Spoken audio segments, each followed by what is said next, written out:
ainda queria que o nome da sessão fosse Raio Estrelar do Limbo. Estrelar. Estrelar. Tá Estrela.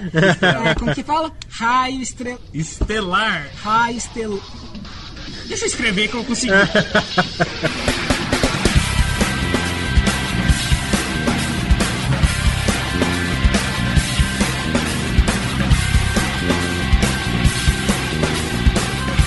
Você não está no terceiro mundo, mas está ouvindo vozes da terceira terra.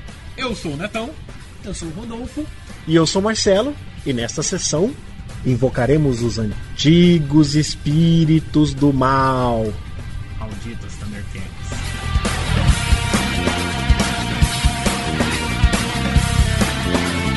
Bem, hoje é a parte 2 do primeiro... Bom, a parte 2 do primeiro episódio. Parte 2 e final do episódio 1 inicial. É a segunda parte das nossas duas sessões sobre vilões.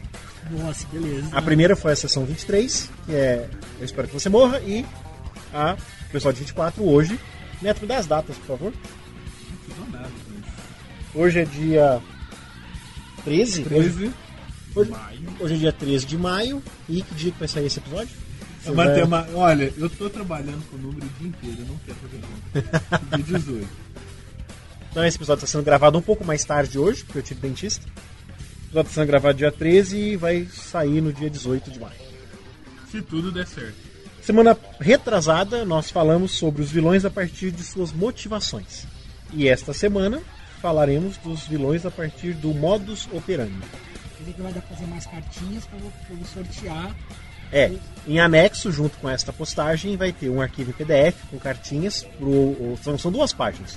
Uma página com os vilões por motivação, outra página com os vilões por modus operandi. O DM, o GM, o narrador, imprime, faz 2 montinhos. Aí ele puxa uma cartinha de modus operandi e uma cartinha de motivação. Se ele gostar, ele usa. Se ele não gostar, ele saca a outra de um dos 2 montes até gostar. Torça pra fazer sentido. Não, é como o modus operandi e motivação costumam fazer sentido. As várias combinações, né? Agora, 2 motivos ou 2 modus operandi que o negócio começa a ficar complicado. Até dá. E ele pode também sacar 2 cartinhas de motivação, né? O modus operandi acho que é difícil. O modus operandi, como nós vamos ver hoje, é um só já tá passando de bom, né? Quero ver, o companheiro caído e fêmea fatal. E o Neto vai fazer também uma versão em... Você falou que vai fazer em Flash? Falou. Ops, agora tá. Você pode fazer em formato em Java, né? Não precisa ter animação. Pode ser só você seleciona, clica nem como seu rolador de dados, só que aí sai uma motivação, um modus operandi, e aí com um resuminho e um exemplo. Vai ter que trabalhar no fim de semana. Né? Você vai fazer o mesmo. Eu vou te mandar as cartinhas já em PDF, que aí vai ter o resuminho e o exemplo, ou mesmo o arquivo em texto mesmo. Ok. Você acha que vale a pena fazer ou desencana, não faz? Não, eu faço isso bem rápido. Antes de começarmos, nós temos um comentário do Cavaleiros, um questionamento do Cavaleiros, que foi feito na semana passada, e nós achamos tão pertinente que já vamos usar aqui nesta sessão. O Tio Lipe Cavaleiros escreve: só achei essa ideia que vocês apresentaram sobre vilão estar relacionado de alguma forma com os heróis algo meio complicado de definir. Veja bem, é normal criarmos um vilão que tem alguma relação com os personagens, seja ela direta ou não. Mas e o que dizer de um vilão que nada fez aos personagens dos jogadores, por mais que eles saibam que ele é uma pessoa de índole ruim ou controversa, a deles? Em princípio, eu responderia, olha, só o fato dele estar ameaçando a região, ou a vila, ou o mundo dos heróis, já faz dele um vilão, porque isso estabelece uma relação indireta. O problema é, a gente viu, na verdade, o Rodolfo, né, olhou o Herói de Mil Faces e o Joseph Campbell estabelece que não, o vilão ele tem que ter algum tipo de relação pessoal. Então esse vilão, digamos que é um dragão vermelho assolando a região. Isso faria dele apenas um monstro. Para ele ser vilão, ele tem que ter incendiado a casa com a noiva do herói junto. Então, mas aí então a resposta se torna mais complicada, né? Fica um pouco mais complicado responder ao Cavaleiros. Eu penso em quadrinhos. É ótimo, né? Ficou interessante, né? As lembranças do Rodolfo são em quadrinhos. História em quadrinhos. Nada, é só um saqueta de balãozinho. Eu penso em balãozinhos. Mas minha referência é o quadrinhos, porque é o seguinte, o exemplo que eu tenho melhor para isso. Galactus, enfrentando o quarteto, primeira vez que Galactus veio na Terra, ele é um monstro. Ou seja, ele é um desafio, um problema, mas não tem nada de pessoal ainda. Ele quer destruir, devorar o mundo que os caras vivem. Mas ele é um grande monstro. Galactus, por surfista prateado, é um vilão. A coisa é pessoal. Entendi. Não tem nenhum problema assim na sua história, na sua crônica, no seu enredo, os heróis estejam enfrentando um personagem que é um monstro a princípio. E que pode, no decorrer da aventura, se tornando um vilão a partir do momento que cria elos e vínculos. Que ele começa a sacanear os heróis. Os heróis, isso. Um outro exemplo que eu tenho, que assim, remetendo ao quadrinho de novo, é o Apocalipse com o Superman. Que é o cara que matou o Super-Homem. Uhum. Quando ele aparece, ele é um monstro. Ele vai e mata o Super-Homem, ele é um monstro escroto e mata o Super-Homem. Sem motivo, sem história. Ele aparece e mata todo mundo. Uhum. Já no retorno do Super-Homem, ele cria um vínculo. Tipo, ele foi criado por um cientista kryptoniano. O Apocalipse quer matar ele porque ele vê no Super-Homem esse cientista. Então, já tem uma relação com o Super-Homem, então já passa a ser um vilão. Uhum. O que é engraçado é que parece que, a princípio, a gente está dizendo que o monstro pode ser promovido a vilão simplesmente porque ele estabelece um vínculo e não precisa mudar nada no monstro para ele virar vilão. É só promovê-lo. Mas não é bem assim. Quando você observa a dinâmica do Galactus com o Surfista e do Galactus com o Quarteto Fantástico, ou melhor ainda, do Apocalipse com o Super-Homem, na primeira história e depois na segunda história, você vê que, na verdade, o Apocalipse, o Doomsday, ele mudou. Você vê ele por uma ótica diferente quando você descobre que ele tem uma relação com o Super-Homem e, ao mesmo tempo, se torna um vilão. Quer dizer, você não promove porque ele sim, não você ganha promove uma ele. estrelinha, Não né? é só porque ele matou sua mãe. Exatamente. Ele é uma coisa maior. Ele é promovido por mérito, né? Ele não é ganhar uma estrelinha na testa por bom comportamento. Pois é, cavaleiros, esperamos ter respondido a sua dúvida. Se não respondemos, posta de novo ou poste lá nos fóruns, que eu tenho certeza que vai ter uma galera disposta a dar um monte de resposta errada para você. O Discord da gente, simplesmente, ponto final. Tanto melhor. Vamos conversar hoje, então, sobre vilões a partir do seu modo de ação, o modus operandi. A forma como que o vilão age na história. Claro que nós levantamos alguns tipos e conforme vocês, ouvintes, vão ouvir, vocês vão lembrar de outros e, por favor, passe para nós o que vocês estão pensando, o que vocês estão lembrando de outras formas de agir. De preferência com exemplos retirados de histórias em quadrinho. Legal. Vamos começar conversando, então? Qual que é o primeiro vilão? Bala. Vilão autoridade. Autoridade. Vilão autoridade. Autoridade. É o cara que tem a lei, que usa a lei como arma. O vilão que tem a lei do lado dele, né? Mais que isso, né? É o vilão que determina leis. Controla a lei. Controla a lei. A arma dele é a lei. Uhum. Ele ainda é mau, ele ainda é um vilão.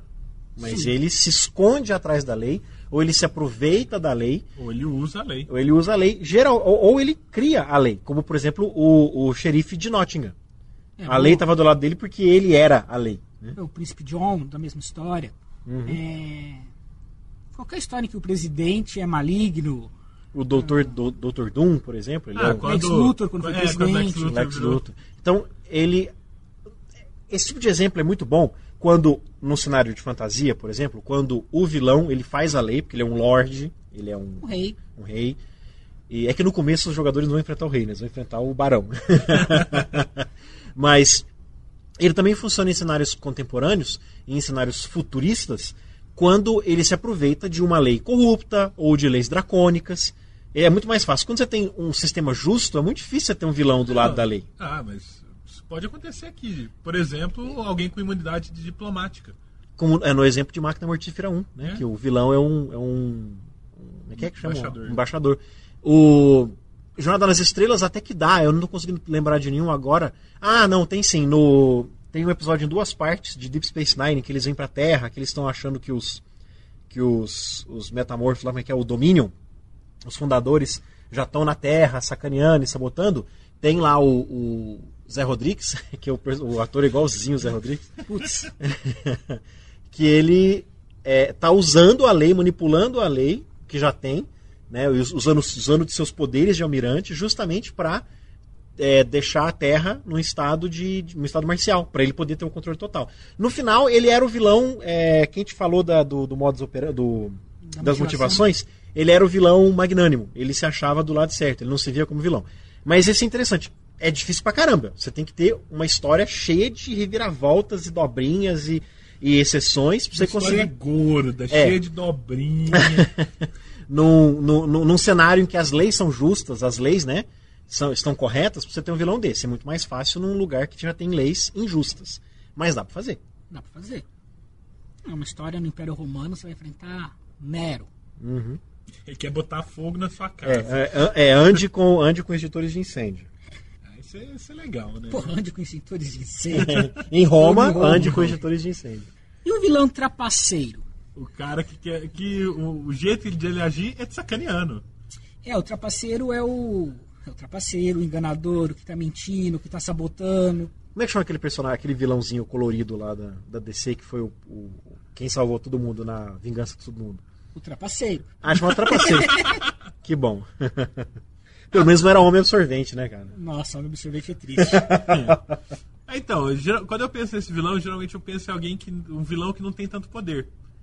Que na verdade ele chega a ser mais fraco que os heróis, mas. É por isso que ele tem que recorrer a trapaça na força bruta, né? Porque não tem jeito, né? Se a galera pegar ele, vai destruir. E é um vilão muito fácil de você fazer os heróis ficarem irritadíssimos. Odiarem ele. Nossa. E dá pra você tirar até um sarro dos heróis, dependendo da sua tramóia, a sua trapaça. É também um tipo de vilão que o Messi...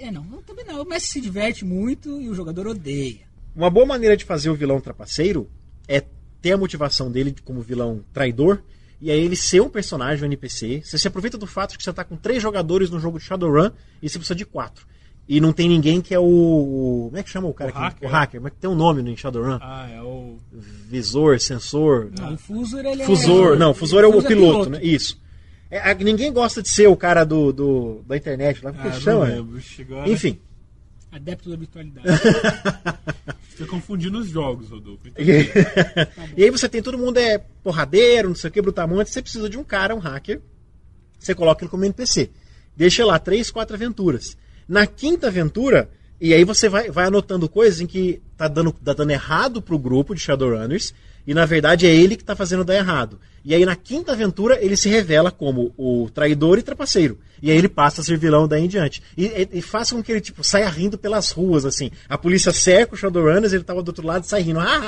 Entendeu? Nossa, porque ele tem saco. que como ele é um vilão, nesse meu exemplo, tá no nível dos heróis, ele precisa se esquivar de uma maneira que os heróis não o peguem. Senão ele tá morto, né?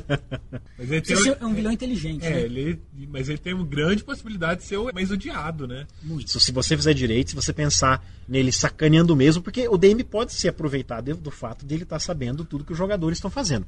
Agora, o vilão trapaceiro é problemático se você faz demais, se fica o vilão trapaceiro meio Batman, né? Que recebe o roteiro do gibi, né, de manhã em casa com o jornal. Os jogadores vão começar a confundir o vilão com a figura do GM. E aí eles vão começar a fazer planos, a arquitetar os planos de ação longe do alcance das orelhas do GM. Para o GM não saber o que eles estão fazendo. Então tem que usar com cuidado. Os jogadores não podem começar a achar que eles não podem contar nada na frente do GM, porque senão o trapaceiro vai saber. O trapaceiro não é um ser todo poderoso. Não, é onipresente, onipotente. Não pode ser. É o cara que chama a polícia na hora mais inoportuna, mas não quer dizer que ele sabia o que os jogadores iam fazer, ele não sabe o equipamento. Isso é que é legal, da maneira é muito satisfatório dar a volta por cima do vilão trapaceiro. Se eles estavam dentro de uma loja, eles chamaram a polícia. Mas, propositalmente, o GM fez com que o vilão trapaceiro não sabia que eles sabiam de uma saída pelos esgotos, por exemplo, que eles tinham conhecimento. O trapaceiro não sabia disso, então eles conseguem escapar, deixando tanto o vilão trapaceiro quanto a polícia embasbacados, porque eles desapareceram porque eles sabiam dessa saída secreta. Então isso também é uma maneira, o jogador tem que, o GM tem que recompensar os jogadores. E o mestre não pode confundir ele e a sua onipresença, né? E onisciência com o trapaceiro. O ideal é você planejar, você mestre planeja com a trapaça antes do jogo e não muda ela de acordo com as ações dos jogadores. Você vai usar sua onipresença e sua onisciência, sua onipotência em outro vilão mais pra frente. Bem, use com parcimônia. Com parcimônia. O trapaceiro ele é fraco. Ele é trapaceiro justamente porque ele não dá conta de enfrentar os jogadores no mano a mano. Ou porque ele é muito bem-humorado. E o vilão combatente? É ao contrário, né? É o cara que quer descer porrada em todo mundo. É o Apocalipse. A técnica dele é quebrar todos os ossos dos heróis. Ele pode ser um chefe militar também. Pode. Na verdade, aí já é furar os heróis com todo tipo de calibre de bala. Porque você tem que tomar cuidado pro vilão não ser morto no primeiro encontro com os jogadores e não ser poderoso a ponto de poder esmagar os jogadores logo no começo. Então você põe ele como Lorde Militar, que tem outras coisas pra fazer, né? Mas é o vilão combatente. Na hora do vamos ver, Ele vai né, do passar confronto, com o tanque. mas na hora do confronto final, vocês vão enfrentar ele no mano a mano. Que é a grande maioria dos vilões de filme atualmente, dos filmes de ação, você sempre enfrenta o vilão no mano a mano. Mas a técnica dele é destruir, conquistar na porrada. Exatamente. Ele é um cara bruto. É o oposto do trapaceiro. Eita, ele fala com as mãos, né? As mãos na sua cara. É o ATX no Exterminador 3, é o T-800 no Exterminador do Futuro 1, Isso. o T-1000 no Exterminador do Futuro 2. O Apocalipse. O Apocalipse. O Homem Absorvente. Ué. Bom, e o vilão insano? Nossa, cara, peraí. A DC tem o Parasita, que até o Super-Homem tem medo dele. E a Marvel tem o Homem Absorvente. É triste isso, né? Nossa, vamos voltar. Como é que é o próximo? É o vilão insano. Modus operandi. A gente já falou de motivação. Qual que é o modo de ação do insano? Algo que não tem o menor sentido para os jogadores. Esse é complicado de fazer, porque ele é aleatório. Totalmente aleatório. Uhum. A melhor forma de lidar com isso, quando eu faço, eu jogo dados pro vilão. Sim. Ele vai fazer isso ou aquilo. O dado decide. É muito fácil o mestre ferrar a aventura com isso, porque eu já me dei mal várias vezes. Porque é tão insano, às vezes é tão aleatório, que o enredo vai totalmente para um rumo que você fala, que pariu, estraguei a história. Então, tome muito cuidado com o vilão insano. Eu acho que uma boa maneira de você fazer um vilão insano por modus operandi é ele estar junto com outro vilão ou outros vilões. Naquele princípio que nós falamos de ter mais de um vilão e ter os vilões pessoais de cada personagem, ele está vinculado a outro vilão poderoso que põe uma coleira nele, sabe? Ou que usa o fato dele ser insano, dele ter um modus operandi aleatório. O Coringa é um vilão insano e ele consegue ser. Mas a questão é que a história é feita por 2 caras montando o roteiro da história, né? Ao longo de um mês. Ao longo de um RPG, lá na hora, ao vivo, e uma galera. Então, cuidado com o insano. Mas dá pra ser usado e dá pra ficar coisas muito legais. Não exagere na insanidade. Tá? Insano, mas não... Cara, ele pode ser insano em apenas um aspecto? Como assim? Sei lá, a insanidade dele é que ele quer... Todo crime que ele for cometer, ele tem que cometer... usando bolas. Isso é uma obsessão, ele é um vilão obcecado, não é necessariamente insano. Ele é obcecado por bolas. O vilão insano é o vilão maluco. Ou ele pode até ser um outro tipo de vilão. Que tem uma insanidade. Que tem um tipo de modus operandi até mais pragmático, só que ele tem uma obsessão com um determinado tipo de coisa. Alguns RPGs deixam ele é isso fetichista. Ele é fetichista, isso. Alguns RPGs deixam isso mais fácil que os outros. O Storyteller tem os Derangements, que você pode pegar 1 ou 2 e dar pro vilão, que aí você faz um vilão insano. Os grandes derangements. Como é que é a tradução de derangement? É perturbação. Perturbação. Você pega 1 ou 2 perturbações, mas que sejam grandes, que alterem a personalidade e, como a gente está falando de modus operandi, alterem o modo de ação do vilão. Mas de outra maneira, ele é um vilão construído como qualquer outro. Você deu 2... como é que chama? Perturbações para ele. Que mais? Que outros sistemas que também tem esse tipo de coisa? Ravenloft, você pode usar as loucuras para deixar o vilão insano. Pode. Cthulhu também. Call of Cthulhu. Por sinal, ele comprou o Call of Cthulhu 6 e ele tem o 5.6 e ficou de medalha que eu ainda não fui lá pegar. Então nós podemos estar vendo uma aventura de Call of Cthulhu por Marcelo Dior mais cedo ou mais tarde. Só que é um livro, um calhamaço, né, cara? Vai ser mais tarde. Um trampo. Vilão estrategista. Esse é um vilão meio difícil de lidar, mas talvez bem legal. O mais difícil do Best fazer. É o jogador de xadrez, né? É o cara que é o vilão que ele já tem todos os passos dele pré-definidos, inclusive caso esses passos não dê certo, o que ele vai fazer em seguida. É um vilão que, para variar, um vilão que depende de muita preparação. Você não consegue fazer esse vilão, né, nas coxas de qualquer jeito, à medida que vai acontecendo no jogo. E não é em qualquer jogo que você consegue fazer isso. Você precisa... Os jogadores já tem que ter um objetivo. É aquele tipo de história em que os jogadores não andam pelo cenário. Sabe aquele tipo de cenário sandbox? Em que você tem um cenário e os jogadores vão para onde quiser. Não dá para pôr um vilão estrategista ali. Tem que ser alguma missão. Os jogadores estão em missão e aí você consegue fazer estratégia, porque facilita a sua vida na hora de fazer. É um vilão que ele tem que estar 1, 2, 3 passos adiante do herói. Uhum. Isso obriga que o mestre tem que estar 1, 2, 3 passos adiante dos jogadores. Senão fica forçado, né? O mestre usa os poderes dele. Não, o vilão já sabia disso. Isso não pode ocorrer. Isso não pode ocorrer. O poder de onipresença, onisciência não pode estar presente. Deve ser usado, mas não abusado. Isso. Boa. Esse é o estrategista. Esse aqui é tipo de vilão, tipo, os heróis foram lá, impediram o plano dele, nós vencemos. Ele vira com um sorriso na cara e fala assim, tudo bem, eu já consegui outra coisa mesmo. Ele não dá ponto sem nó. Você pode fazer o vilão estrategista de uma maneira muito fácil, desse jeito. Primeiro, duas maneiras, primeiro, tudo bem. Estamos redundantes hoje, né? Em primeiro lugar, ele... Antes de tudo... Vamos falar de uma vez. Ele tem uma saída. Os jogadores vão pular em cima dele, agora te pegamos, ele puxa uma cordinha e cai pro nosso sapão que fecha. Quer dizer, é uma coisa... mais clássico que isso não tem. É uma coisa simples, fácil de fazer, que não requer trabalho, mas vai dar aos jogadores a impressão de que ele já sabia. Caramba, ele sabia que ele ia nos enfrentar aqui, sabe? E outra maneira também é o vilão saber de uma coisa que os heróis fizeram, que vai ser revelado no final, mas o DM entregando essa informação de modo que os jogadores pensem, droga, fizemos aquilo. Tipo, vocês se lembram quando vocês estavam na loja de ferragens? Fulano mexeu num rádio. Você ligou o rádio, lembra? Pois é. O vilão, sei lá, ligou uma câmera. O rádio estava grampeado e o vilão estava ouvindo. Exatamente. Quer dizer, aí você põe a culpa na derrota, os jogadores pensam, eu sabia que a gente não devia ter mexido naquelas coisas, sabe? Você põe dessa maneira. Sabe aquela nave que vocês roubaram? Então, o vilão tinha colocado um rastreador na nave. Ele deixou... Vocês não acharam muito conveniente estar uma nave justamente quando o planeta estava para explodir? É porque o vilão deixou essa nave para vocês escaparem, né? Ótimo isso. Então é fácil de fazer, mas dá aos jogadores a impressão de que aquele vilão eu acho difícil. Fácil não é, né? É fácil fazer isso, essa mecânica que você está colocando. Na verdade você está fingindo que aquele vilão é estrategista, né? Você está inventando aqui. Tá zoando seus jogadores, né? Tomara que meus jogadores nunca escutem o que a gente fala nesse podcast. E o vilão caçador? Como que é o modo de ação do vilão caçador? Vilão caçador... Você pode interpretá-lo em primeiro lugar como literalmente um caçador mesmo.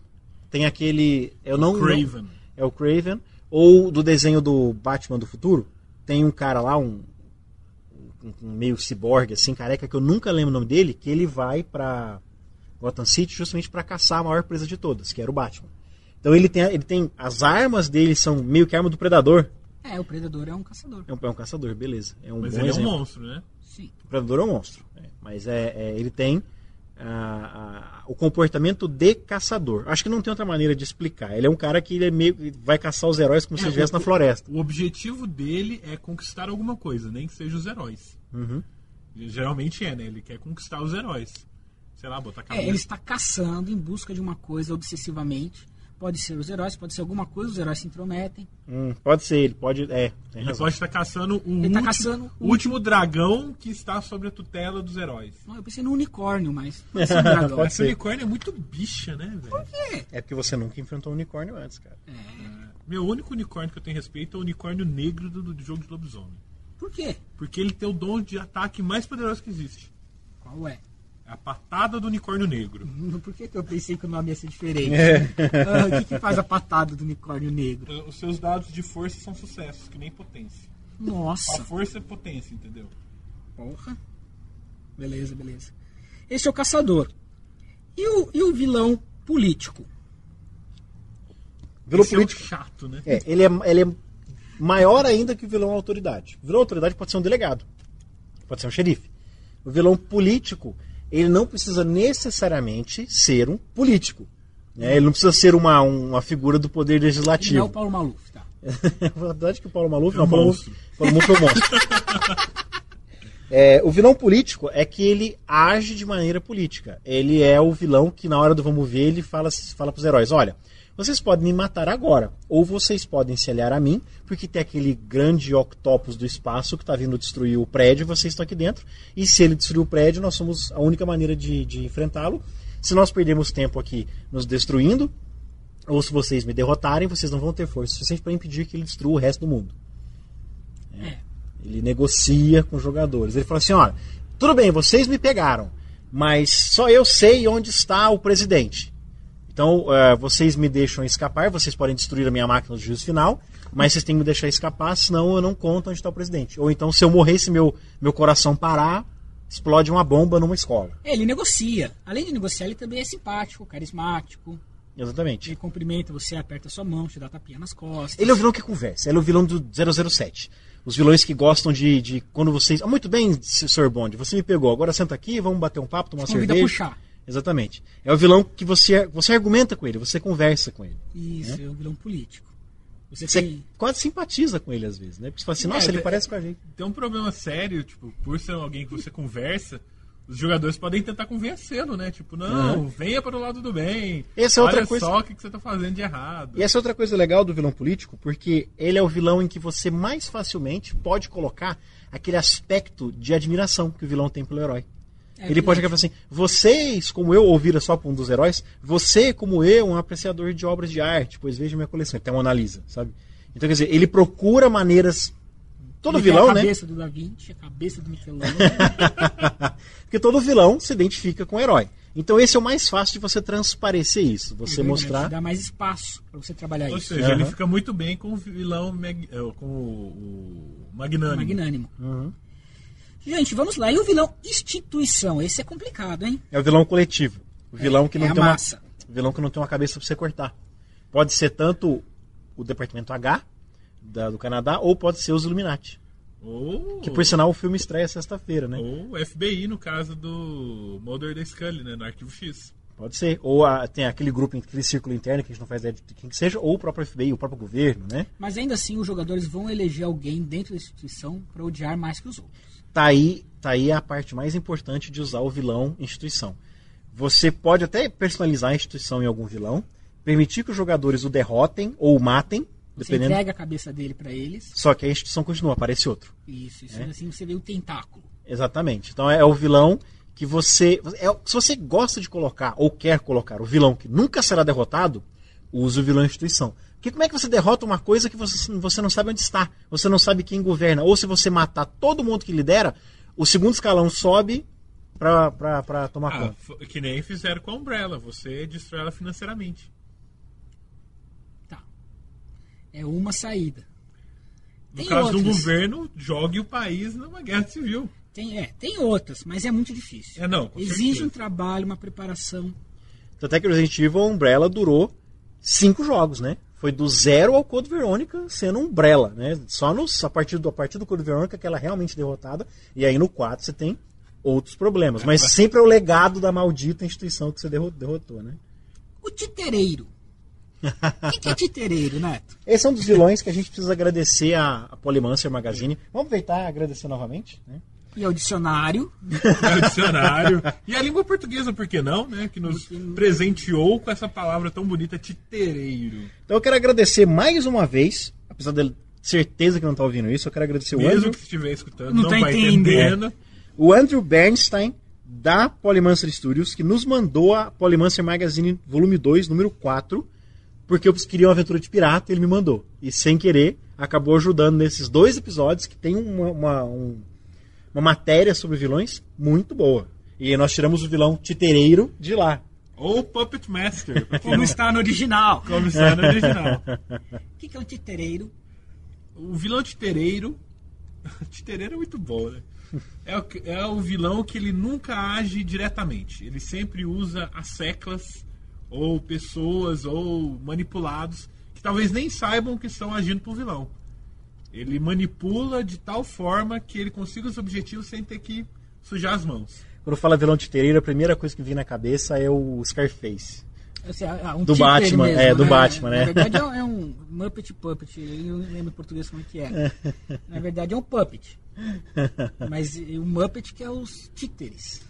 Pô, é complicado. Não, títere pode ser, tá até aqueles de cordinha. Que a ideia do vilão titereiro é essa. É o de cordinha. O fantoche é o que você põe a mão. Ah, Fica tá. o títere Muppet. Não, Puppet. Muppet Você enfia a é mão o dentro, Caco, é a Miss Pig. Você enfia a mão dentro, é um Muppet. Aham. O que eu me lembro é o Jason Wynn do Spawn. Um vilão titereiro. É um titereiro. Ele manipula a CIA, manipula todo mundo e usa aqueles E assectos. os outros fazem tudo por ele, né? Aham. Mas o importante do titereiro é que eventualmente os jogadores vão poder ver as cordas. Sim, talvez até a mão. Vamos continuar com essas metáforas. Vamos ver onde é que a gente vai chegar. Aí eles chegam lá no castelo, tem uma mão desencarnada segurando aqueles negocinhos de pauzinho com cordinha, né? Mas eu me lembro também daquele vilão de Trinity. Que ele tinha as cordinhas, se vocês viam as cordinhas literalmente enfiadas dos caras manipulados, lembra? Daquele vilão na estação espacial? Aquele monstro. Era um monstro, tá certo. Era um monstro na estação espacial que tinha os fiozinhos que saía da nuca e entrava, corria pelos corredores, né? Gente, e a fêmea fatal? Femme Fatale, ou a gente já estabeleceu que pode ter o Homme Fatale também. Né? O Homem Fatal. O homem fatal. A fêmea fatal e o homem fatal. Que diabo é isso? É o macho fatal, né? Tá bom, Neto. Você que colocou esse vilão aqui, o que é agora? Não, Qual que é o modo de ação desse? Esse é um vilão que pode dar muito problema na hora de interpretar, que é o vilão que ele vai seduzir os heróis. Ou um dos heróis. Ou um dos heróis, talvez todos. Ao mesmo tempo. Todos os aliados do herói. Ou convida todo mundo pra suruba. Não consigo falar. Estelar. Era venenosa, vilã do Batman, que ela seduz. Ela tem, feromônios mega blásticos. De planta, vai Feromônios entender. de planta, tudo bem. Morro de tesão uma samambaia lá em casa. Calma. Eu falei o exemplo, agora eu tudo tô falando, talvez ela tenha isso. Sei Sei lá, tem uma presença muito alta. De alguma forma ela desperta o interesse sexual dos heróis e usa esse interesse sexual, esse charme, pra conseguir o que quer. Ou pra se livrar no final. Né? Ela é sedutora, chavequeira, conquistadora. Ela é um passo além do político, né? E do titereiro, do né? titereiro. O interesse é bem maior, ela é muito mais agradável, digamos assim. Passar uma noite com ela é... Cheirosa, macia. A mulher gato. Eu tô imaginando, o Rodolfo tá pensando enquanto ele fala, pensando no exemplo. Não, ele tá imaginando esse vilão, né? Então, no último jogo de lobisomem eu coloquei um personagem assim. Não, depois a gente vai falar sobre isso. Não, agora não. É um vilão que te leva muito fácil pro lado negro. Bom, e um vilão digno? Um vilão com dignidade. O vilão digno, ele tá muito perto da motivação do vilão honrado. Porque o jeito dele agir é magnânimo. Ele tem um código de conduta. Não necessariamente. Ele é digno, é que ele faz coisas que façam com que ele se imagine digno. Não quer dizer que ele tem necessariamente um código de conduta. Eu sempre entendi assim, ó. Ele não faz a lei, mas ele cumpre a lei. O vilão ordeiro. Mesmo pro lado mais maligno. Mesmo fazendo coisas más. Mas ele cumpre as leis. Ele pode distorcer a lei. Distorcer assim. No entendimento dele, tá obedecendo a lei. Que é aquele vilão que no final do jogo, assim, quando ele vai mandar prender os heróis aparecem com um documento dizendo assim, não, a gente tá... Aqui, esse documento aqui, o cara assinou pra gente dizendo que a gente podia ir lá e capturar os caras, ou tínhamos autorização do governo pra destruir... Explorar essas ruínas. E aí o vilão fala assim, tá certo, vocês venceram dessa vez, mas da próxima vez a lei não será tão leniente com vocês. É esse tipo de vilão. É um vilão bem legal, né? Eu acho que é um vilão muito complicado de fazer, cara. Porque ele quase que não é vilão. Por pouco ele não é vilão. Quase que dá a impressão de que ele tá achando ruim fazer aquilo pros heróis. Mas é isso que eu acho legal. É muito fácil de achar que ele tá sendo manipulado. Não é, ele é mau e quer te ferrar mesmo. Só que dentro dos parâmetros legais. Linguagem de advogado, né? Mas e no mundo em que não tem lei? No mundo pós-apocalíptico? Você tá jogando lá no nosso Espada e Planeta ou no Terra Devastada? Lei, que seja uma lei tribal, uma honra arcaica, coisa de aborígene, tem uma lei. Pode não ser uma lei tão, como essa lei romana nossa, tão bem. É o vilão que tá te determinada. perseguindo, soltando os cachorros, literalmente soltando os cachorros em você na floresta. Você tá correndo, quando você consegue ultrapassar o rio, que você ultrapassou a fronteira, tá lá na terra da outra tribo, ou na terra sagrada, onde o vilão falou que jamais entraria. Ele para na beira do rio e fala, você venceu dessa vez, a gente se vê na próxima.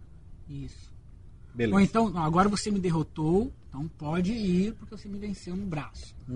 Pode ir embora, nenhum dos meus soldados vai te atacar. É o vilão que cumpre as promessas. Ele fala, se você me vencer aqui nesse duelo de espadas, ou se você conseguir pegar lá o artefato na dungeon, eu deixo vocês irem. Você respondeu essa charada. Ou então você então vocês querem, Anéis, né? então vocês querem este cristal aqui, que é o cristal raro de um sábio de luz? Beleza, se vocês me trouxerem tal coisa, eu dou o cristal pra vocês. E aí vocês... Até uma boa maneira de fazer os heróis fazerem atos malignos, né? Entregou, ele fala, como o prometido tá aqui. Por quê? Vocês acharam que eu não ia cumprir o prometido? Quem vocês pensam que eu sou? Um vilão de terceira categoria, né? Verdade, muito bom. O vilão oculto. É um vilão que existe, mas ninguém sabe o que é, o que ele faz, Mas onde que ele está. Mas é o vilão que os vilão- jogadores não sabem que é o vilão ainda? Ou eles sabem que tem aquele vilão, só não sabem quem é? Eles conseguem ver os atos do vilão, mas não o vilão. O vilão oblíquo. Pode ser tanto aquele sujeito que eles não sabem que ele é o vilão ainda, ou sabe que existe um vilão em algum lugar, mas não sabe quem é, de onde vem. Em algum momento na campanha, ele vai ser revelado, tomara que seja no fim. Porque ele vai passar a ser um outro tipo de vilão, geralmente um estrategista.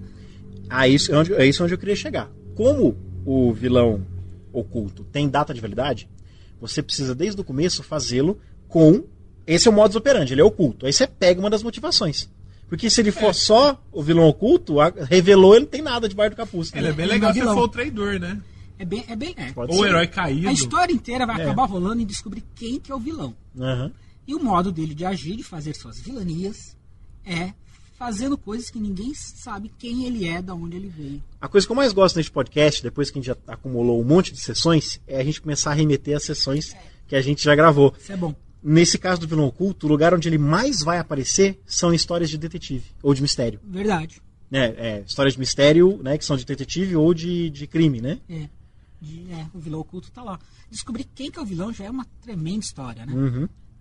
E tem que ser também muito bem trabalhado pelo mestre. Pra ele permanecer oculto... É por isso que você tem que primeiro fazer um vilão com motivações uma ou duas, depois você acrescenta o modus operandi oculto. Isso, ele tem que permanecer oculto por um bom tempo, ainda que você vai dando pistas de quem ele é. Uhum. Nem que Ou de qual que é a motivação dele. É outro Igual- vilão que igual depende nos- de muita preparação. Nos livros, né? Você dá informações, mas nada que eles consigam usar. Só pra depois no final falar, nossa, é verdade. Não pode fazer isso. Não. Você tem que dar motivação, você tem que dar pistas que façam sentido. Não, com Pra certeza. depois eles falarem, ahá. Mas você não pode dar pista pra galera descobrir, né? Não, você não pode dar uma pista que de uma vez só. Bom, chegamos a um momento fatídico, né? O que é o vilão? O mal encarnado. Você pega o vilão titereiro e dá aspectos divinos pra ele. Você desapareça com as cordinhas. Ele é uma coisa feita do mais puro e absoluto mal. Quer saber? Desenho do He-Man, se não fosse pra criança, o esqueleto seria o mal encarnado. Mas nós temos um outro exemplo muito melhor de mal encarnado, que é o Cthulhu. Nossa, o Neto fala como se estivesse falando pra um doce, né, cara? Gelatina de limão. Mas é o mal em sua essência tão mais básica, tão básica e primordial que eu maléfica e começar a falar essas coisas, que é algo mais essencial que até uma força da natureza. E é o mal que age de todas as formas malignas que o mestre pode imaginar em sua mente doentia. Numa campanha de Arcanum, ele é o capeta. Numa campanha de Era do Caos, ele é o como é que chama aquele... o chefe dos anjos caídos lá é os... Lúcifer? Não. Beelzebub. Não Era do Caos é o outro nome, é tipo Gabrielitas, os negócios assim. Nossa. Como é que chama? Aquela facção de anjos caídos? Pô, não vou lembrar, cara. Eu também não. O Rodrigo não quis me emprestar a Era do Caos pra gente poder fazer um episódio. E eu não consigo achar pra comprar. Tô aproveitando, ouvintes que tiverem o jogo Era do Caos, se quiserem emprestar pra gente fazer um episódio, nós teremos todo o prazer. Enfim. É um vilão muito complicado, porque é complicado criar o vínculo com o herói, Como é que isso né? Como é que isso é um vilão e não um monstro? Né? Como é que o Cthulhu é um vilão e não um monstro? Chegamos no ponto que o Neto vai ter que falar, porque como que a Wyrm se torna um vilão? Uhum. Porque é um monstro. O mal essencial que é destruir tudo. Como é que a gente vai criar um vínculo com o herói? A primeira maneira que eu penso é, no primeiro momento na aventura, ou antes da aventura, um dos heróis é um vilão regenerado, ou ele ele encontrou um artefato místico que o conectou brevemente com Yog-Sothoth e ele matou a família. Ou então, a família inteira foi sacrificada ao diabo. Tá, então cria-se aquele vínculo de vingança contra o mal em total. Ou de tentativa de sobrevivência, né? O monstro já destruiu tudo. Pega um mundo apocalíptico em que Cthulhu voltou, entendeu? Os grandes antigos estão dominando a Terra, eles estão voando por aí, né? Nossa, velho. Então o mundo é o Cthulhu, como é que chama aquele joguinho lá? É o Cthulhu Punk. O Cthulhu Punk. Fudeu tudo. Uhum. E na gravação isso aí perdeu tudo. Né? O que eu vejo, tipo... Fica legal, Legal pra pira. Okay. Outra forma é tipo, o mal encarnado, você jamais vai poder antagonizar diretamente com ele. Você antagoniza com os subprodutos dele. Porque se for vilão de Cthulhu, vilão, né, de Arcanum, você sobrevive, né, cara? Eu pensei na seguinte coisa, as avessas disso. O mal chegou, tudo, é o mal encarnado que você está enfrentando, só que os heróis conseguem uma vitória contra isso. Aí nem que seja parcial. Aí você cria o vínculo do vilão com o herói. Porque quando ele voltar, ele vai criar a cabeça dos heróis. Isso. Ele quer aqueles caras primeiro.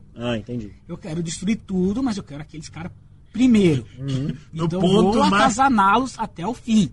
No ponto mais alto da montanha que eu quero destruir, eu quero colocar eles. E aí é um vilão problema, porque ele é o vilão em que ele é um mestre.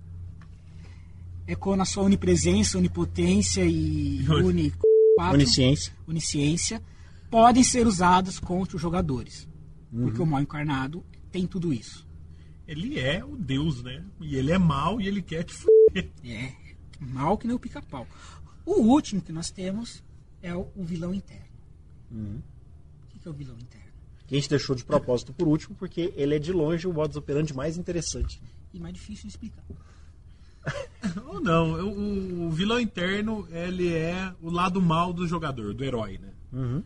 Ele é o que o herói faria se ele fosse um vilão. E é um vilão difícil de fazer, porque primeiro o DM tem que estar jogando com esses caras há um tempão para ele já sacar os personagens. Porque todo personagem tem uma sombra. Sim. Todo personagem Todo mundo tem. E aí... A minha é grande. Sim, imaginamos. Não, acho que a sua sombra passa fome, né? É a sua sombra. Então ela é raquítica, não tem nada a ver com a luz do sol, entende? Então, você tem que estar um tempo vendo os seus jogadores, vendo o que seus jogadores fizeram. Os personagens dos seus jogadores, para você começar a entender. Isso requer um trabalho, meu amigo. Se você não tem diploma de psicólogo, leia o Herói de Mil Faces, para você aprender a identificar a sombra dos heróis que seus personagens fizeram. E aí você vai começar... A sombra dos heróis que seus personagens fizeram. Os seus jogadores fizeram. A sombra dos heróis que seus jogadores fizeram. Isso, beleza. Então tudo. Na minha cabeça, jogador e personagem é uma coisa só, né? Porque chama PJ. Tá bom, entendi. E aí você começa a colocar no vilão atitudes tem que ser um daqueles heróis, né? Coisas que o jogador vai pensar, caramba, é o que eu teria feito naquela situação. Vou pegar o exemplo do Guerra Civil, a hora que na batalha final, que o Capitão América está descendo a mão no Homem de Ferro, que é interessante porque a metal geralmente se dobra antes de rasgar. E a armadura do Homem de Ferro ela estilhaça, né, cara? Que é feito para absorver impacto. Até porque se esmagar, você fica esmagado na cara do Homem de Ferro, né? O problema de muitas O que não faz sentido, o que não faz sentido, porque metal de carro é macio justamente para absorver impacto, para não passar pro seu corpo, né? Que ele amassa, né? E ele tem uma carenagem antes, ele amassa a carenagem antes de chegar em você. Então, para dissipar a energia, do Homem de Ferro quebra na hora. Não, mas faz sentido, tipo... Ela vai estilhaçar pra espalhar toda a energia lá. A armadura do Homem de Ferro é feita de Duralex, então. Muito bem. O Capitão, voltando, né? O Capitão América tá lá socando o Homem de Ferro com o escudo, quebrando a armadura. E ele para no último instante, que já tá com a cabeça dele exposta, que ele vai dar o último golpe, que vai matar o Homem de Ferro. Ele quer cortar a cabeça dele, né? Ele segura o escudo pra E ele cortar. para naquele instante. Não, ele tá com a mão assim pra cima. E ele para naquele instante e hesita. Você colocou essa situação no jogo, em que um dos heróis fez isso. Ele hesitou em determinada situação. E aí você repete essa situação mais na frente, ou até logo depois, com o vilão fazendo aquilo. Mas assim, o vilão primeiro ele já tem. O vilão tem que ser muito parecido com o herói, porque ele é a sombra do herói. Os jogadores já tem que começar a sacar isso. Que aquele vilão, ele parece com o herói. Ele tem um modo de ação muito parecido com o do herói, só que... Você pode pegar lá nas motivações, você pode pegar aquele que usou como exemplo, o Lúcifer lá, O herói caindo? Não, aquele que você não sabe se ele é herói, se ele é vilão, como é que ele chama? O ambivalente. O ambivalente, você pode usar o ambivalente como modus operandi. Você pode usar o reflexo distorcido também. Você pode usar o reflexo distorcido como modus operandi, como motivação, e o modus operandi, o vilão interno. E aí ele faz aquilo que o herói não fez. Mas isso é importante, o jogador tem que ter deixado de fazer certo ato maligno, então o DM tem que provocar um ato maligno, mas não maligno e visceral, ou um ponto de pivô na aventura que o jogador vai pensar duas vezes e fazer. Não, tem que ser uma coisa que ele não vai fazer, mas ele sabe que ele poderia ter feito. E vai lá o vilão e faz. E o mestre tem que chamar atenção para isso. Você não vai fazer, mas você podia ter feito. Ou então, tem uma outra maneira de fazer, que é o vilão interno mesmo. É uma sombra que fala na sua cabeça. Pode ser pior do que a gente está falando. Pode ser Dr. Jekyll e Mr. Hyde. Pode ser. Ou então você pode inverter. Você já viu o desenho chamado Afro Samurai? Não. Eu já ouvi falar. Tem um ninja que anda com Afro Samurai. Que, assim, interessante, põe umas dúvidas ao longo da minissérie do filme se aquele ninja tá só na cabeça do Afro. Ou se ele existe mesmo. E ele, como o Afro é caladão, e nunca para, ele vai sempre em frente, o ninja é meio covardão. Você tem que fazer isso não, vambora, qual é, cara? Já acertou a sua vida, não sei o quê. E fala pra caramba. Então pode ser aquilo, pode ser o vilão, pode ser alguém que está sempre perto, ou pode ser só tipo uma alucinação. Assim. Pode ser uma alucinação, né? Numa história de loucura, numa história em que tem esse tipo de coisa, o vilão é foda por causa disso, porque ele é uma personificação realmente da sua sombra. Exatamente, mas para não ficar uma coisa cômica ou uma coisa só pitoresca, você faz isso, faz com que ele apareça como se ele fosse uma coisa dentro da cabeça do herói, mas de vez em quando ele faz atos no mundo real. Entendeu? Coisas terríveis. O que eu consigo imaginar é tipo, o herói vai dormir e acontece alguma coisa. Será que é igual aconteceu com o Homem-Aranha? Isso dá o muito, vilão falou que ia fazer. Foi você menos esperava fazer isso. Uhum. Aí vai lá, ele dormiu, aconteceu. Sabe outro que eu lembro disso, de vilão interno? Que você fez na última aventura de lobisomem que você jogou lá em Franca pra gente, que foi aquela do espírito do fogo nuclear, lembra? Como é que ele chamava? O Jason? Exatamente. Aquilo pra mim tem maior cara de vilão interno. Ele era ambivalente e reflexo distorcido, como motivação, e como modus operandi, na minha opinião, ele era o vilão interno. Porque ele fazia coisas que a gente tinha que ter feito, entendeu? Só que a gente não fez porque era coisa de Wyrm. Mas ele... mas vocês não fizeram aquilo, então eu fui lá e matei o cara. Né? Ele voltava dizendo assim, até aquele cara... A gente descobriu que o cara tava morto, né? Uhum. Você lembra disso? Dessa história? Ele falou, foi eu que matei, porque vocês não me mataram, que ele tinha que morrer. Entendi. E como vencer esse herói? Psicoterapia boa. Esse vilão. Psicoterapia. E uma mente muito criativa do mestre e dos jogadores. Mas eu tenho uma pergunta. Agora que nós apresentamos os nossos vilões por... Todos os vilões. Modos de ação e motivação, né? Modo de ação e motivação. Um problema que a gente encontra nas mesas de jogo, que é o quê? Como fazer? Eu bolo uma história, um tremendo enredo... Uma história. Eu bolo uma história, um tremendo enredo, faço um vilão super legal. Como que eu impeço que os jogadores matem o vilão de cara? Ou vice-versa, que o vilão é tão poderoso que mate os jogadores de cara? Para isso a gente vai usar uma matéria da Dragon Magazine brasileira.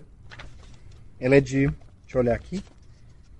Ela é de maio de 96, foi uma das últimas a ser publicadas. Nossa, 13 anos atrás. Direto do túnel do tempo. Enfim. O texto é 8 maneiras de domar o Lorde Negro do Mal. Nós vamos usar este texto para explicar para vocês, porque é o texto que faz isso. Infelizmente não podemos colocar ele no ar porque não é nosso, nós não temos o direito de copyright, né, de reprodução da revista. Mas, não, por incrível que pareça, não é uma revista muito difícil de achar, mas acho que não é importante porque a gente está resumindo aqui o que está na revista, né? Sim, prossiga. Basicamente assim, como é que você faz para, especialmente em RPGs que os jogadores sobem de nível? Porque em jogo que você sobe de nível muito pouco, ou que é bolinha, né, não tem nível, não tem esse salto de poder de um jogo para outro, não tem tanto problema. Em jogos que você pula de nível, como é que você faz com que seja um vilão que seja bom nos níveis baixos, mas que não seja facilmente derrotado nos níveis altos, e, ao mesmo tempo, um vilão que seja bom para os níveis altos, mas que não fique poderoso o suficiente para matar o jogador, os personagens logo no começo? Em primeiro lugar, é a ignorância. O vilão é ignorante em relação à existência dos heróis. O inimigo, ele não sabe que os heróis estão por aí. Ele não sabe que eles são heróis. Ele não sabe que eles estão tentando derrotá-lo. Né? É a técnica mais fácil e mais direta de fazer. Só que ela também é a mais fácil de ser desmontada. Né? Ela é muito frágil. Aconteceu. Eles me impediram uma vez. Ok, vamos matá-lo, né? Não, e tem isso. Se o vilão faz por merecer o título de vilão, ele mais cedo ou mais tarde vai sacar que os PJs estão atrapalhando, né? Às vezes ele tem coisa mais importante para resolver antes. Isso chega a... uma outra técnica. A técnica do vilão tem uma agenda apertada. Essa é a primeira técnica que você mais cedo ou mais tarde vai ter que abandonar em nome de outra. A segunda é a reputação. Os personagens não são os únicos a enfrentar o vilão. Tem gente muito mais poderosa atrapalhando o vilão, de modo que os jogadores passem incólumes até eles terem níveis suficientes para enfrentar o vilão. Bom também. Tem um paladino lá e o vilão vai lá e mata ele. Porque isso... os heróis, eles fazem parte de um grupo. Tem um monte de gente, eles são os mais fracos, né? O interessante é o DM reforçar essa situação, mostrando, né, fazendo com que os jogadores encontrem colegas aventureiros mais poderosos que já enfrentaram o vilão. Inclusive, gente morta. Né? Ficaram sabendo, nossa, aquele paladino que era o cara foda lá, que salvou uma civilização inteira, foi morta pelo vilão. Caramba, agora a gente tem que calçar os sapatos dele. Lembra lá, o paladino salvou sua mãe. Não sei como é que ele morreu, cara. O vilão matou ele. O problema dessa técnica é que, como os PJs são os protagonistas da história, eventualmente eles vão se destacar nessa multidão. E aí o grande olho de Sauron vai se voltar para eles, né? Então tem esse problema. E você pode fazer isso misturado com a técnica 1, né? Você começa com a técnica 1 e depois pula para essa, né? E vai enrolando assim. Vai enrolando assim. O vilão vai dando uma de perdido. Pois né? A terceira são ações secretas. O vilão realmente é poderoso demais. Ele é o Imperador Palpatine. Os heróis não têm condições de enfrentar ele cara a cara porque eles vão morrer. Até porque não precisa nem ser ele muito poderoso. Ele tem um império à frente dele. Né? Então você usa a técnica das ações secretas. Ela parece com a técnica 1, entendeu? A diferença é que o vilão, ele tem noção de que tem um grupo de heróis aí sacaneando com ele. Só que ele não sabe onde eles estão, não sabe quem são. É uma boa maneira de você fazer com que os jogadores tenham identidades secretas. Entendeu? Ou eles têm que realizar as suas ações contra o vilão, disfarçados, e se escondem lá num vilarejo ou numa cidade, e aquela população os protege. Só que, para evitar que os Stormtroopers apareçam lá no vilarejo e matem todo mundo, se eles não contarem quem é, então eles vivem se escondendo na floresta. Então eles não podem ir na vila, eles não podem ir nas cidades, eles passam uma vida de párias, se escondendo. É a She-Ra e as amigas dela. Exatamente, eles vivem... A She-Ra... mas é excelente, eles têm que viver na floresta, porque é uma cidade que os protegerem, o Hordak vai lá e destrói tudo, né? Ou então é muito legal que eles podem ter identidade secreta. Uma aventura urbana, eles têm suas vidas normais, o vilão poderia encontrá-los facilmente, mas eles usam máscaras e nomes alternativos à noite para enfrentar o vilão. É muito bom com o vilão institucional. E agora, o legal é que qualquer tipo de ação dos heróis torna arriscada, até ir pegar suprimento, fazer compra numa loja, no caso de uma aventura futurista que tem registro, né? Até isso fica arriscado, porque eles vão estar pondo em risco a si mesmos, ou então, no caso, o fornecedor deles, se for um aliado, né? E outra coisa importante dessa técnica é você observar as ações dos seus jogadores, dos personagens dos seus jogadores, com os olhos do rival. Você vê aquelas ações, o que aconteceu depois, né? Como se o vilão estivesse olhando para aquilo. Então você vai procurar nas ações dos jogadores deslizes deles. Maneiras que eles tenham deslizado e revelado a localização da base secreta ou de algum aliado, etc. E depois vai lá e mata eles. Porque isso aumenta a tensão da história. Calma, Neto. Agora, mata a família deles primeiro. Não, mas tem que ser a família. Isso é uma boa Na maneira. frente deles. Tá, eu imagino. A técnica 4 é o plano mestre. Ele parece um pouco com a técnica 2, como vocês falaram. O vilão está ocupado com outras coisas. No caso, não são outros heróis. Ele tem uma grande arma secreta para destruir. Tipo, a grande arma do juízo final. Então ele está indo atrás de componentes para essa arma. Então ele tem mais o que fazer. Tem a agenda apertada. Exatamente. Por enquanto, ele não vai enfrentar os heróis porque eles são só um espinho na... Ele tem que ficar fazendo um ritual de 30 dias e 30 noites para invocar o Laxagoth. É uma desculpa muito conveniente, né, para evitar que ele ataque os heróis. Mas, à medida que os heróis começarem a impedi-lo de conseguir o que ele quer, de atrapalhar, aí ele vai se virar para os heróis. Ele vai olhar e falar assim, tô cansado de vocês. Hã? Laxagoth. Agora, interessante é que para você dar credibilidade para essa técnica, é importante que você tenha os passos do vilão já pré-determinados. Você precisa ter o modus operandi dele já todo estabelecido. Ele é um estrategista. Justamente para você justificar ele estar ocupado demais para enfrentar os heróis. Né? Ou uma maneira, se os jogadores descobrirem ou conseguirem prever o próximo passo ou o padrão do vilão, eles podem até se adiantar a ele, fazendo com que os jogadores tenham aquela recompensa, né, de impedimos o vilão. Né? Por outro lado, o problema é que o inimigo pode descobrir as verdadeiras intenções, né, dos jogadores e começar a dar pistas falsas, sacaneando os heróis. A quinta técnica é a arrogância. É o típico calcanhar de Aquiles de vilão de desenho animado. Por isso que lá no 100 coisas que eu vou fazer para me tornar o grande vilão do mal é não rir. Porque o vilão que ri é arrogante. Porque ele sempre vai mandando as tropas mais fracas e vai subindo devagar, de modo que os heróis vão ganhando equipamentos e experiência, né? É arrogante, tipo, os heróis aparecem e ele... Olha, essa é uma maneira muito bom esse texto, né? É uma maneira muito eficaz de você o vilão gargalhado. É uma maneira muito eficaz. O problema, eu falei ineficaz. É uma maneira muito eficaz. O problema é que se você usar demais essa técnica, o inimigo vira um vilão desanimado. Né? Porque a história fica cheia de absurdo. Lion, você que está aqui aos meus pés desacordado. Porque eu vou ali na outra sala. Como os heróis vão evoluindo, vai chegar um ponto em que os heróis estão perigosamente perto de derrotar o vilão ou de impedir que ele realize seu plano maligno, e o vilão não se deu conta. Tipo, que vilão imbecil, quer dizer, ele deixa de ser um vilão que merece o título de vilão. Ele não merece todo aquele poder. A maior parte dos vilões de James Bond. Verdade. Então, o legal é você já ter, né, a ideia... Bom, é complicado usar essa técnica sozinho, né? A sexta técnica é a mobilidade limitada. O vilão, ele tá preso, sabe? Ele é um lich preso numa catacumba, não pode sair. Ele depende de asseclas, que não são tão competentes quanto ele. Ele tá literalmente... Ele tá em coma. Ele tá em coma, é só uma mente, né? Ou ele tá numa cadeira de rodas. Isso é legal, ele é só uma mente, o plano mestre dele é ele conseguir se mover. Porque se ele se mover, aí acaba tudo. Nossa. Ou ele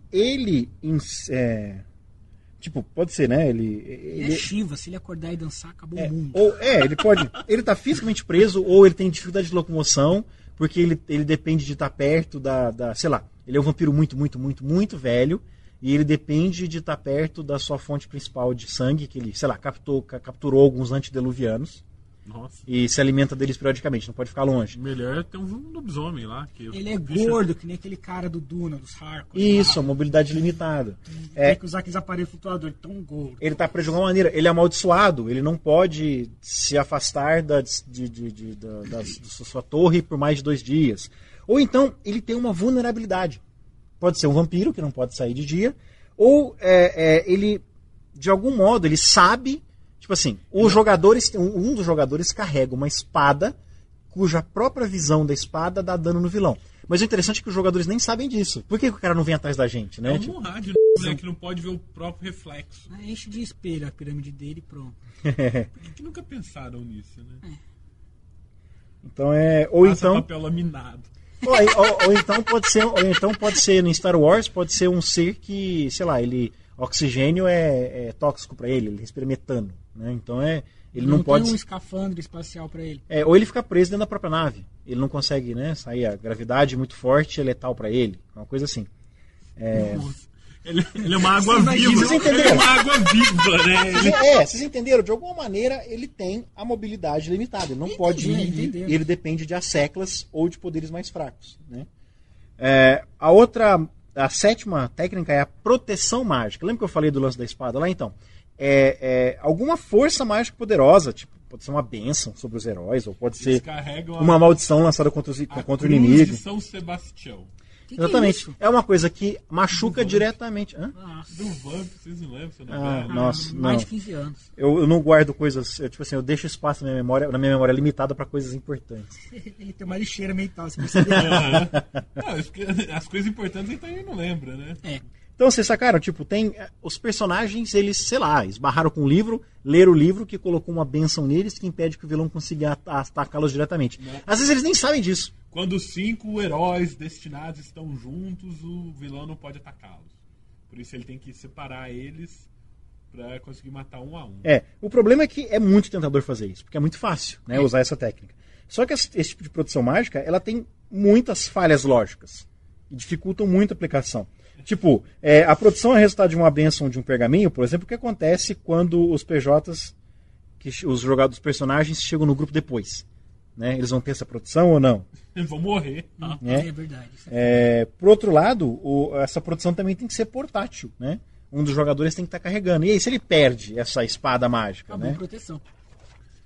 Ou então, você usa essa técnica não no início, você usa essa técnica mais pra frente. Os jogadores adquiriram um item que os protege. Indo atrás do item para conseguir isso. Mas aí, se esse vilão é tão digno assim, de toda essa vilania, como é que ele não sabia de um item que tirava a vida dele, sabe? A minha criptonita. Como é que eu não sei onde é que tá, né? Se ela é vulnerável. Burro. Que é o Munra. Você tira a credibilidade. Então você tem que usar essa técnica de maneira muito bem pensada, às vezes até de maneira temporária, né? E por último, a 8ª técnica é a captura. É uma técnica que oferece para os jogadores uma última chance, né? Eles fizeram merda, estragaram o plot, mas o vilão é magnânimo e não quer matá-los. Eles foram derrotados muito fácil, eles fizeram alguma besteira e foram invadir o castelo do vilão de nível 16, quando eles estavam no nível 6 ainda, né? Então você dá essa colher de chá para os seus jogadores. O vilão é magnânimo, eu gostei dessa coisa do Neto que ele lembrou. O magnânimo também é para isso. Ele não vai matar os heróis porque ele quer que os heróis venham pro lado dele. Ou então porque ele quer extrair alguma coisa dos heróis. Ele tá apaixonado pela heroína. Não, pode ser uma coisa menos piega, gente, do que essas coisas que vocês estão falando aí. Pode ser o fato de que ele menos piega do que a proteção mística do pergaminho mágico. Ele tem, tipo assim, ele tá fazendo experimento com elfos, então ele precisa coletar sangue de elfo. Tem 3 elfos no grupo, então ele captura e não mata de uma vez, ele joga nas masmorras, porque ele vai lá coletar, amanhã eu venho aqui e vou coletar sangue de vocês, sabe? Pode ser uma coisa assim. Pode ser o fato de que o mago do grupo tem alguma magia que ele acha muito louca. O então grupo pode ser filho dele. Tá vendo? Vocês gostam de soluções piegas pro negócio, né? Eu tô pensando em coisas. Pensando em desculpas lógicas e plausíveis. Mas não é lógico e plausível. Então, você mistura essa técnica com a técnica 5. Ixi, a gente vai misturar as técnicas também? Você mistura essa técnica com a técnica 5, que é a arrogância, e tá perfeito. O vilão não mata. Por que eu vou me incomodar com esses caras? Esses caras jogam na masmorra, porque pegou os caras com um nível muito baixo. Pega esses ladrões aí e joga nas masmorras. Ou prende numa história moderna, ele joga o cara na cadeia. Ao invés de matar, ele joga. Quer dizer, você dá uma chance para os caras escaparem. O vilão é burro, né? Os personagens pacientes, provavelmente, não é burro. Por que todo vilão tem que ser assassino de criancinha? Porque ele é mal como pica-pau. Nossa, nós estabelecemos 2 dúzias de vilões que não são. Eu estou sendo irônico. Os personagens, então, quando o jogador, se o jogador for paciente, ele pode encontrar um jeito de escapar. né? Ou muitas aventuras podem começar com essa escapada. Mas o legal é você usar essa técnica como último recurso. Cartada caso seus jogadores... Na verdade, isso é backup, né? É um backup. E eu acho interessante os jogadores têm que... Você obrigar os jogadores a arcarem com as consequências. Sabe? Machuca os personagens de alguma maneira. Ou fisicamente, ou com tira equipamento, tira item mágico. Sabe? De alguma maneira, você tem que puni-los pela imprudência. Para eles, não para ensinar uma lição para os jogadores, né, gente? É para ensinar uma lição para os personagens. Os personagens escaparam, mas não completamente intactos. Então eles têm que prestar mais atenção na próxima vez. Você, como DM, você não é inimigo dos jogadores e você não é a mãe deles. Você está criando uma história. Para a história ficar plausível, eles foram capturados muito cedo, eles têm que escapar. Mas tem que escapar a um custo. Primeiro, para essa escapada ser válida, ser plausível. E segundo, para eles aprenderem uma lição, porque faz parte da evolução. É muito legal matar os vilões, vencer os vilões. Só que aí é legal você ter pequenos vilões, como a gente discutiu na última sessão, pequenos vilões que são mais legais de serem enfrentados, vencidos, para ter mais gosto e ser mais gostoso enfrentar o vilão final. Mas tem uma última coisa. Esse lance da captura, se eles escaparem, eles estão mostrando pro vilão que eles são dignos de maior atenção. Sim. Cedo ou tarde, eles vão ter que ficar frente a frente. Uhum. São todas técnicas para você ganhar mais algum tempo. Uhum. Né? Eu acho que é isso. O importante de você não levar o vilão principal direto no confronto é que vai ser muito mais gostoso o confronto final contra ele depois. Uhum. Porque ele já atazanou muito mais tempo. Não é isso? O que vocês acham? É uma ótima definição do que a gente... Essas 2 sessões foram justamente para mostrar isso. Faça seu vilão valer a pena, né, ser derrotado. Os jogadores têm que ter aquele gostinho de ter derrotado o vilão e falar assim, ufa, finalmente. Tem mais. Igual a gente tá falando, né, apesar de eu achar que ainda que o vilão não é o NPC mais importante, ele tem que ter um trabalho, né? Ele vai antagonizar os personagens por algum tempo, né? Não é um monstro que vai lá devorar. Ele precisa ser trabalhado. Ele pode até querer devorar, mas... Pode ser pode incluir nos planos dele a alimentação. Vai ver, ele é o caçador paranoico, não, obsessivo. Canibal. E ele quer comer o fígado do herói. Com cebola. O detalhe da cebola é o mórbido pitoresco. Sei lá, então tem que ser algo bem trabalhado porque é recompensador. Isso. O vilão se você estabelece que o vilão é uma figura importante da sua história, ele tem que ser uma figura importante da sua história. Tanto pro jogador quanto pro mestre, né? Quando os jogadores finalmente vencem, né? Que eles fez um trabalho bem feito, né? O vilão valeu a pena. Aquela satisfação de derrotado. Quando o Obi-Wan ferrou o Anakin no terceiro filme, nossa, como eu vibrei. Toma, boyzinho, filho da puta. Rebelde sem causa do caralho. Vira uma almofadinha. Zoom. Vamos agora para a seção Leia, Ouça, Veja. Muito pouca coisa para ler, para ouvir e para ver. Ou muita coisa. Não dá para ser listado. A primeira coisa que eu cito é essa Dragon Magazine, se você tiver acesso. É uma boa, mas apesar de que nós resumimos aqui o que está na revista, tá? Você não precisa da revista, é só ouvir essa parte final. O livro O Herói de Mil Faces é muito bom, porque não é um livro voltado para RPG, é um livro grosso, não é um livro fácil de ler se você já não for um acadêmico, especialmente se você não está na época de faculdade ainda. Se você não é acadêmico de humanidades. Ou se você nem está na época de faculdade, porque querendo ou não, você faz exatas ou biológicas, ou ciência da saúde, você vai ter lido coisas muito densas, né?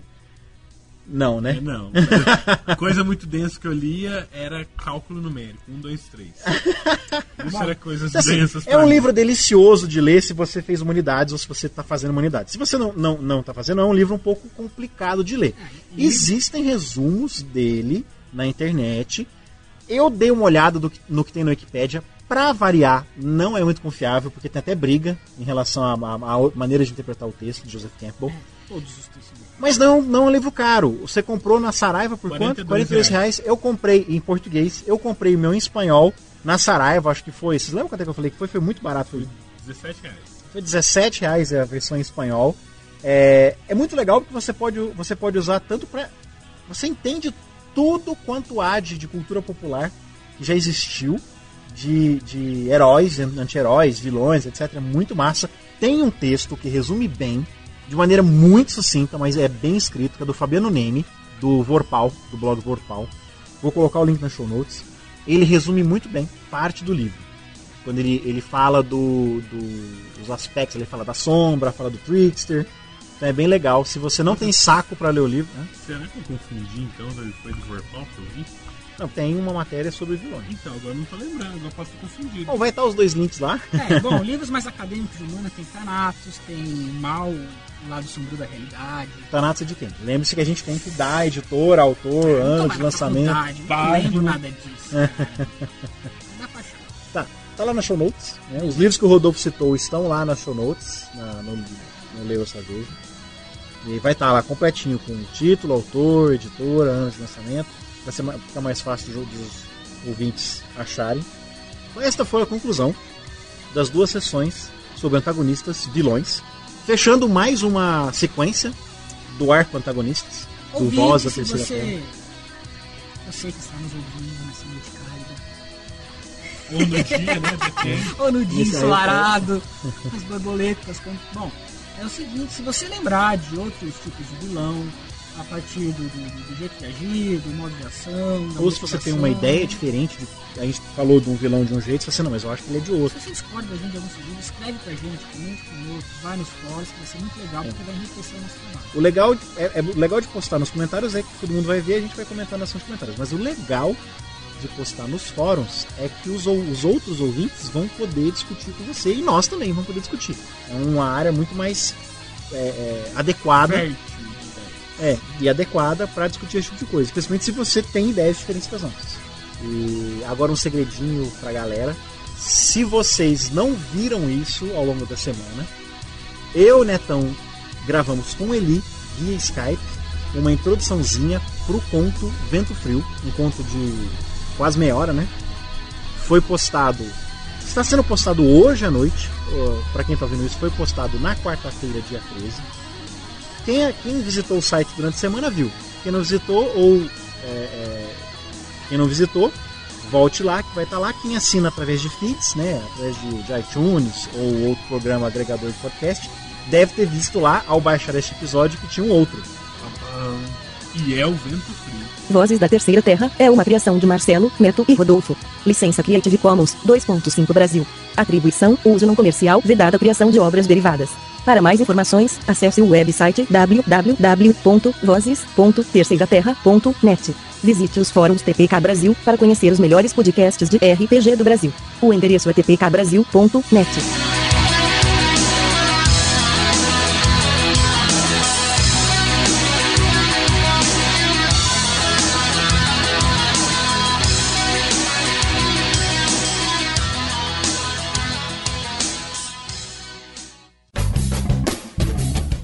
Olá pessoal do Vozes da Terceira Terra, aqui é o D3. Oi pessoal do Vozes da Terceira Terra, aqui é o Kobe. Oi pessoal do Vozes, é o Johnny Menezes aqui. E aqui a equipe D3 System anunciando que a gente vai fazer um evento no Dia Mundial de D&D, sábado 23 de maio, lá na Joip, que fica na Conselheiro Furtado 1213, metrô São Joaquim, São Paulo, capital. A gente vai abrir a D3 Store, que é uma loja especializada em livros e material para RPG e produtos nerd. A gente vai ter o tão esperado lançamento do livro do jogador 4ª edição em português.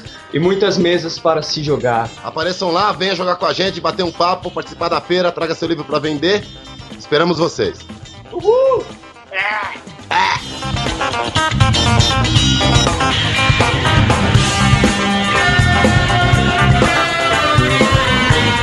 Não tem como nos furtarmos de falar de Jornada nas Estrelas, né? Ou furtarmos, essa foi boa, né? Ou o título exato, né? Star Trek. Não é Jornada nas Estrelas 11, não é Jornada nas Estrelas, não é Star Trek 11. Ele chama-se Star Trek, do J.J. Abrams. No final, muito bom. Eu assisti 2 vezes. E foi muito bom ter assistido 2 vezes, porque a primeira vez que eu fui ver, eu fui com todo aquele afã, né? De, nossa, Jornada nas Estrelas, 8 anos depois, o J.J. Abrams, aquele monte de gente, não sei o que, muito louco, muito louco. Aí assisti, aí depois, quando eu vi de novo, eu gosto muito de ver um filme mais uma vez, porque você presta atenção em outras coisas que você não tinha visto. Fui ver de novo, quando eu acabei de assistir, eu achei um filme fenomenal. Da segunda vez que eu assisti, aí eu já comecei a ver outras coisas. Em primeiro lugar, eu achei um filme muito bom, o que vocês acharam? Não, foi como o Rodolfo disse aqui, né? A história é bem chulé, né? que você vê em filme de história, mas as interpretações são muito boas.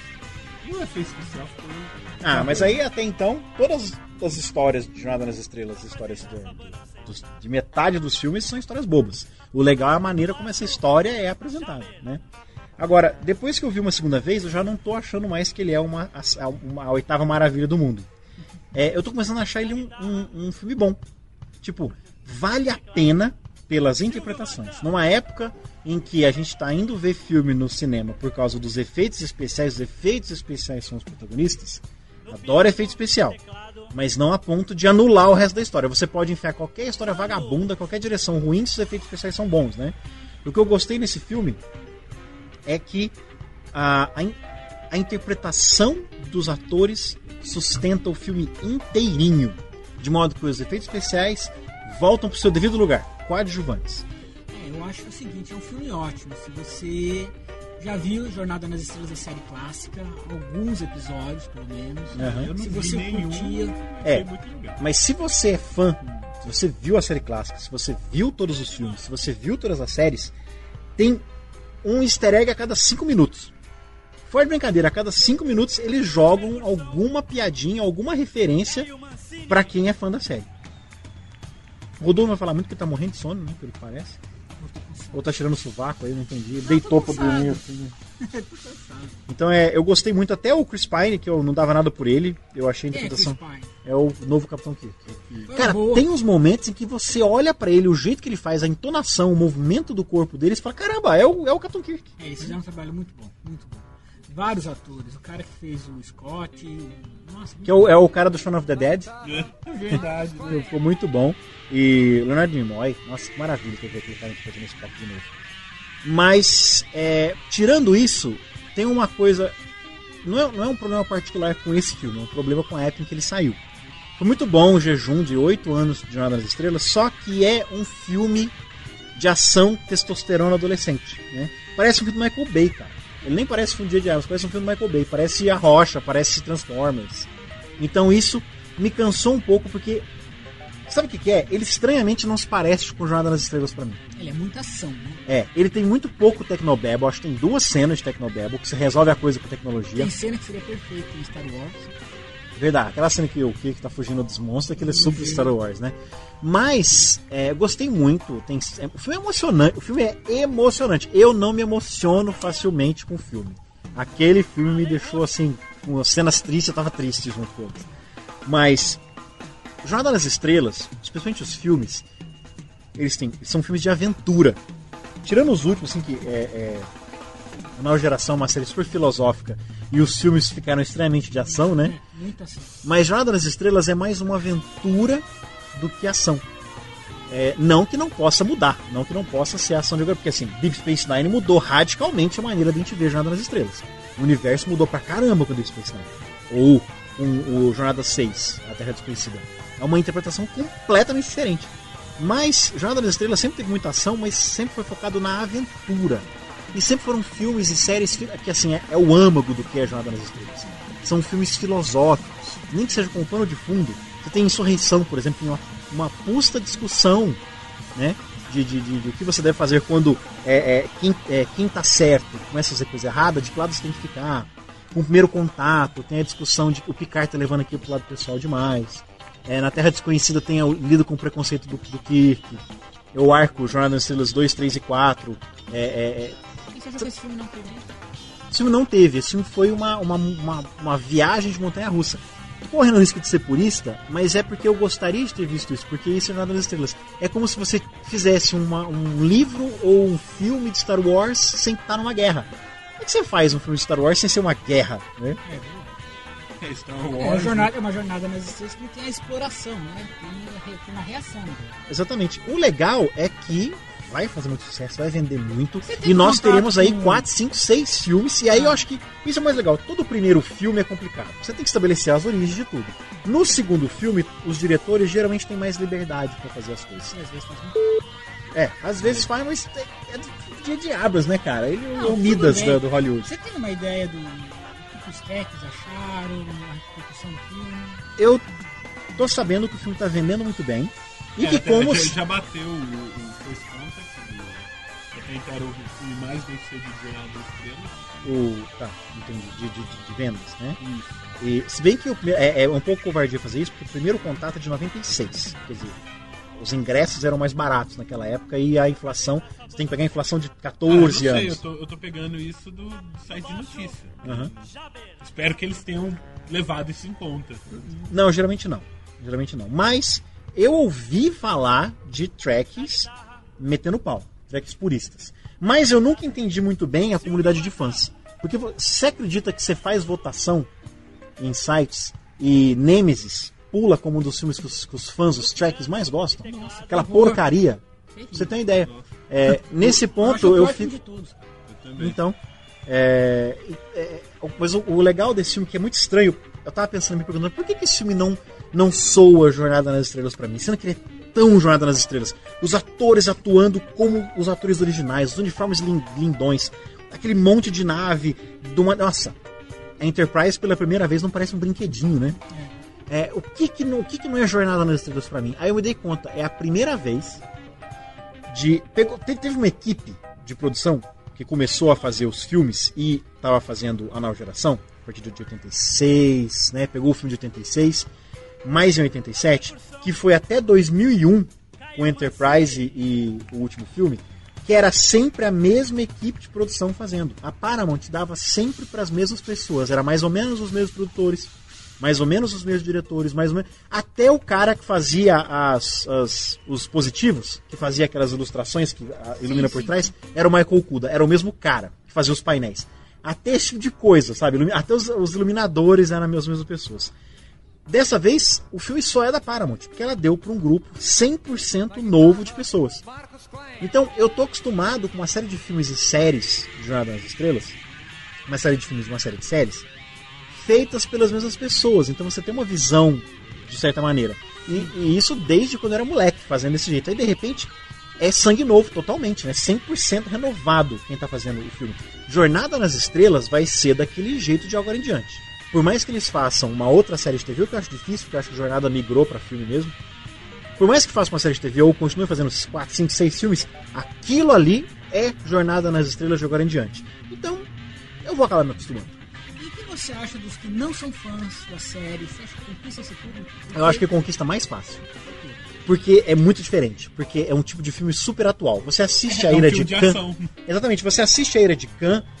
Surpreendentemente, Jornada nas Estrelas envelheceu muito pouco. Você vê Jornada 2, 3, 5, 6, envelheceu muito pouco.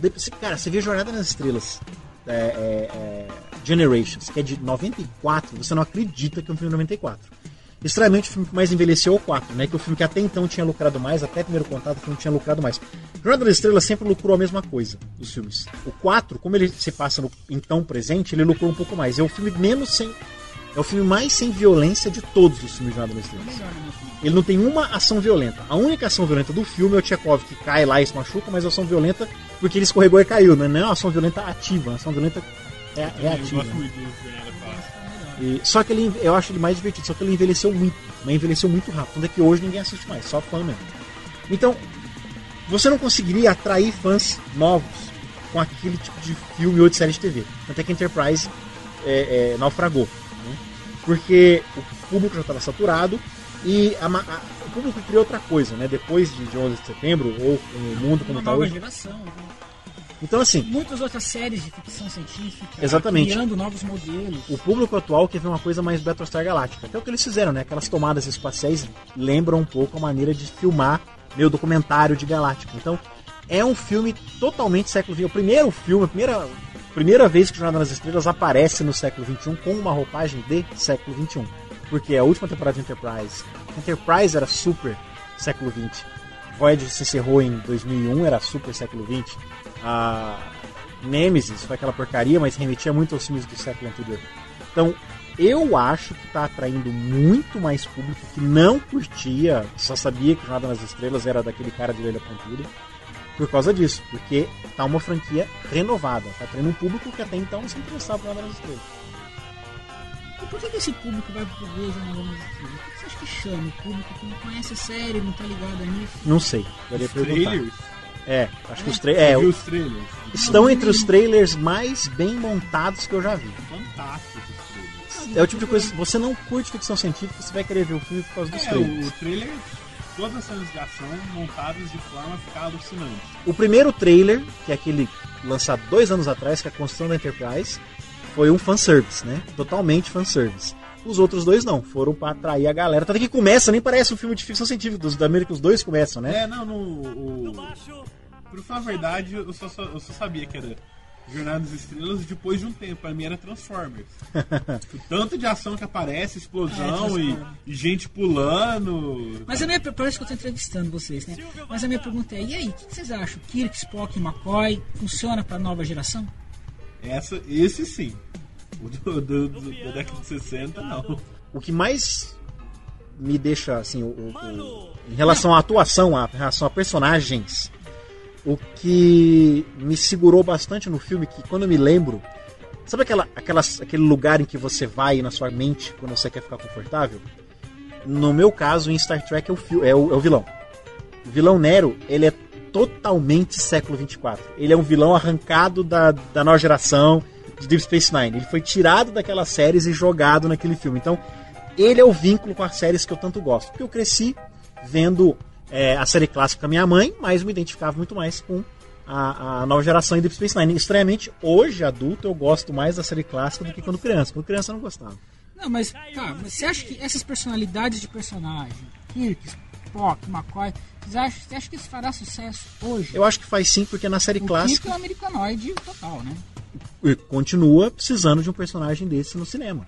O McCoy é um personagem super emocional, o Spock é aquela dualidade. A Uhura, que gostosa. Então, eles funcionam como funcionavam nos anos 60. É onde eu vou para de bater confortável na minha mente, é quando ela tá tirando a roupa. Tá, para de bater na mesa com o anel, porque vai ser na gravação. Várias vezes. E, então, assim, aqueles personagens pegaram do jeitinho que eles eram nos anos 60 e colocaram hoje. Eles continuam funcionando, porque aqueles valores não mudaram. A essência do que aqueles personagens representam ainda são as mesmas. Ainda não teve, por motivos óbvios, aquele triângulo, aqueles conflitos fantásticos, que é a discussão entre Spock e McCoy, né, os dois extremos, e o Kirk extraem o meu termo dali. Vai ter no próximo filme, porque até então eles não eram amigos. Né? Então eu acho que funciona porque a ideia daqueles personagens não mudou. Agora, estranhamente, Kirk não perdeu a camisa nenhuma vez, né? Verdade, né, cara? Mas como ele apanha.